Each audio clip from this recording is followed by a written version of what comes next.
Bienvenue. Je voudrais vous parler de quelques croyances limitantes de l'attachement évitant, de ces personnes qui ont tellement envie d'aimer et de sentir l'amour et qui sont enfermées dans leur armure en fait. Et en fait, quand on a une armure bien lourde, l'amour il peut ni très bien sortir ni très bien rentrer.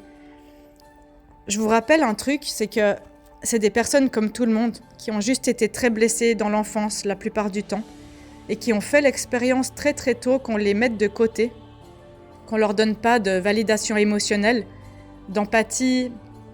Et souvent, ces personnes ont eu un parent très envahissant, très anxieux, ou un parent très distant, très rejetant, ou les deux. Le parent anxieux, ça peut être le parent suroccupé qui leur montre en permanence qu'ils sont inutiles. Et le parent distant, c'est le parent qui va leur faire sentir qu'il prend trop de place et que tout va bien quand il fait pas trop de bruit, qu'il bouge pas trop et qu'il a pas trop de liens.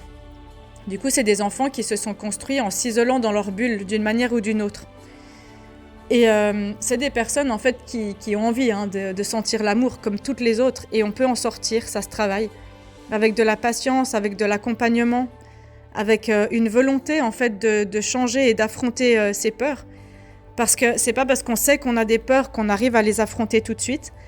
Et pourquoi aussi je vous refais cette vidéo là-dessus, parce que vous êtes nombreux à les écouter et que je sais que souvent il y a les anxieux, les anxieuses, les désorganisés et les partenaires qui viennent écouter les vidéos des attachements évitants pour mieux comprendre, pour mieux savoir faire.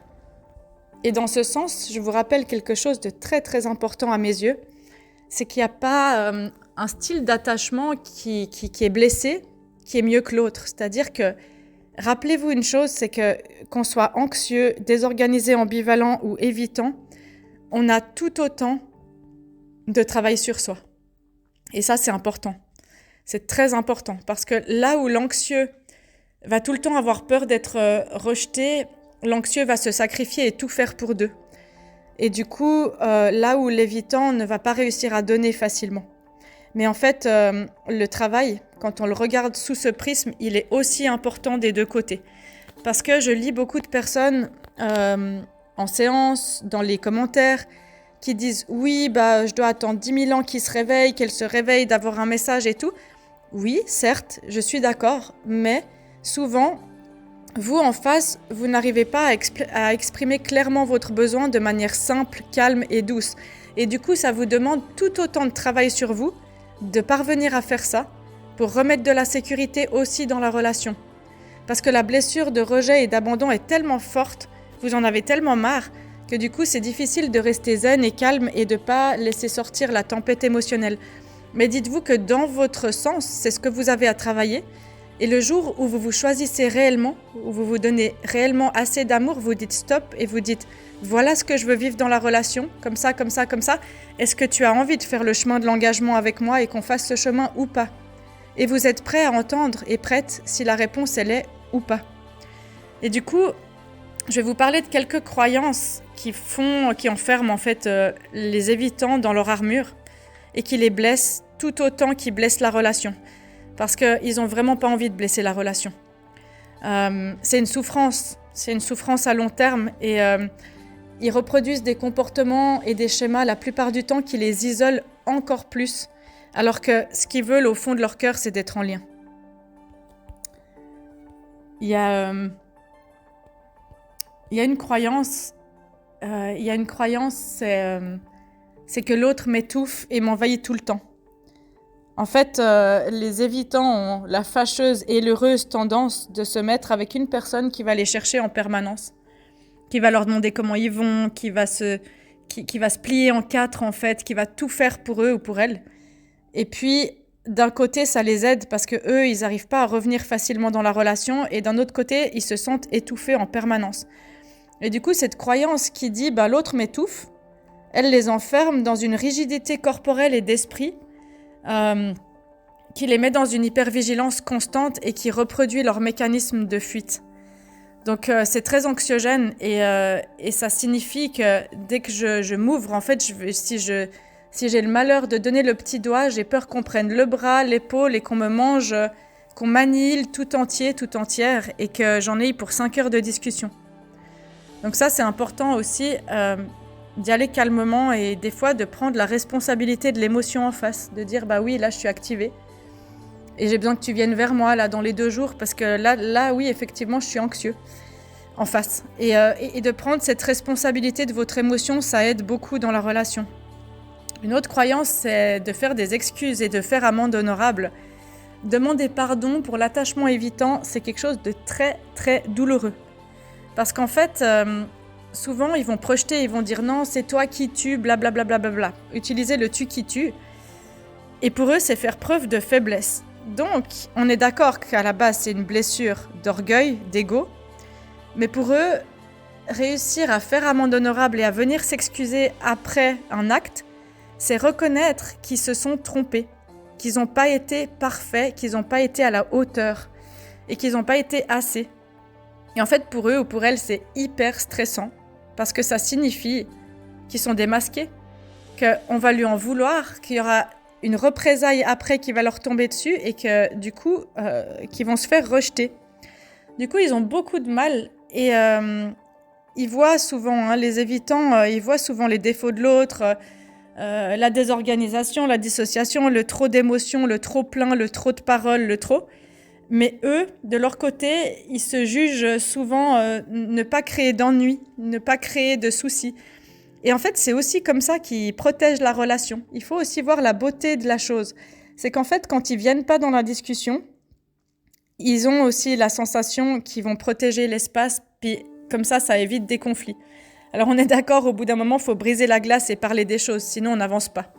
Donc que ce soit l'un ou l'autre, il y en a un des deux, une des deux qui doit poser ses émotions, se centrer, et l'autre qui doit réussir à parler. Ok ? Une autre croyance, c'est si on voit ce que je suis réellement, on va voir que je suis pas une bonne personne en fait. Et ils sont à fleur de peau, c'est des personnes très très très sensibles. Et ils sont cachés sous un gros masque du still face, du visage impassible. Un visage de faux calme, mais ils sont très tendus dans leur corps la plupart du temps. Et en fait, ça vient d'une blessure d'indignité. Je me sens indigne d'amour. Et étant donné que j'ai reçu ce miroir de la part de mes parents, j'ai tellement intégré ça en moi que je me crois indigne d'amour. Du coup, c'est une conviction en moi. Ça va me ronger. Et en fait, en dépit des efforts que je fais, même si pour vous, c'est rien du tout. Pour vous, souvent, c'est un petit poids. Mais pour eux, c'est un Everest, c'est une montagne, ce qu'ils essayent de faire. Et du coup, en dépit de leurs efforts, pour réussir à être en lien, ils ont une peur bleue. C'est d'être découverts qu'en fait, ils sont pas une bonne personne puis qu'ils sont pas aimables. Souvent, l'attachement évitant, il a une très, très, très grosse blessure liée à la honte, bloquée entre 3 et 7 ans. La blessure à la honte, elle se sent physiquement. Vous pouvez regarder la vidéo sur le perfectionniste intérieur, le critique intérieur, pardon. C'est intéressant parce qu'en fait, souvent, dès que je sens le jugement de l'autre, je vais avoir honte. Dès que je sens que je suis inadéquat, je vais avoir honte. Dès que je sens que j'ai pas réussi à donner, je vais avoir honte. Et du coup, je m'auto-flagelle et pour pas sentir ça, je me mets en retrait. Et du coup, il y a une peur du jugement chez l'évitant qui est énorme. Ça se travaille, ça prend du temps. Et pour ça, en fait, ils doivent faire l'expérience que quand ils osent être, ils osent dire « oui, l'autre peut les juger », mais ils n'en meurent pas et que le corps, finalement, il se calme dans son système nerveux avec de la répétition et de la répétition. Mais du coup, quelle que soit la situation, l'évitant, il va avoir des antennes et il va être à l'affût du jugement de l'autre. Que ce qu'il pense, c'est pas ok, qu'il n'a pas le droit de faire ses choix, qu'il n'a pas le droit de penser comme ça, que ce qu'il dit, c'est nul, que ce qu'il dit, c'était pas clair. Et il part du principe que on entretient des pensées, en fait, négatives à son égard.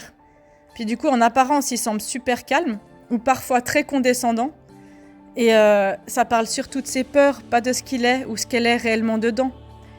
Et des fois, il y a un petit complexe chez les évitants. Alors, je vous dis ça avec beaucoup d'amour, si vous vous reconnaissez dans ce style d'attachement.